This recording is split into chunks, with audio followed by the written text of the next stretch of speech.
যাদের নেতৃত্বে, যাদের আত্মত্যাগে, যাদের শ্রম, ঘাম, মেধায় বিএনপি আজ সারা দেশে জনগণের কাছে বিশ্বস্ত প্রতিষ্ঠানে পরিণত হয়েছে, দলের প্রতিষ্ঠা বার্ষিকীর এই শুভ লগ্নে তাদের সবার অবদানকে আমি শ্রদ্ধার সঙ্গে স্মরণ করি। 2 টার্মের বেশি কেউ প্রধানমন্ত্রীর দায়িত্ব পালন না করা, উচ্চ কক্ষ বিশিষ্ট আইনসভা প্রবর্তন, এমনকি সংবিধানের 70 অনুচ্ছেদ সংশোধন করার বিষয়েও পরীক্ষা নিরীক্ষা করাসহ রাষ্ট্র সংস্কারের জন্য 31 দফা রূপরেখা দিয়েছে।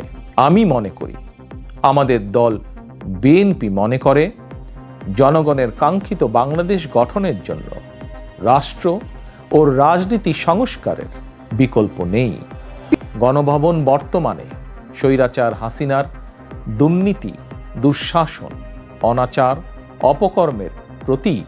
ইতিমধ্যেই বিভিন্ন মহল থেকে এই গণভবনকে গুম, খুন, অপহরণ এবং গণহত্যার মিউজিয়াম হিসাবে প্রতিষ্ঠার দাবি উঠেছে। বন্যায় ক্ষতিগ্রস্তদের পাশে থাকার নির্দেশনা দেন ভারপ্রাপ্ত চেয়ারম্যান। একই সঙ্গে গণতন্ত্র পুনরুদ্ধারের জন্য রাষ্ট্র সংস্কারের ক্রান্তিকালে নেতাকর্মীদের সংযত থাকারও পরামর্শ দিলেন তারেক রহমান। সাধ্য মতন বন্যার্তদের পাশে দাঁড়াতে বিএনপি প্রতিষ্ঠা বার্ষিকীর সকল কর্মসূচি বাতিল করেছে।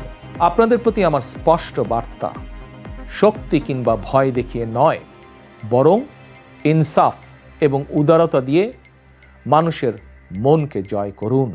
জনগণের ভালোবাসা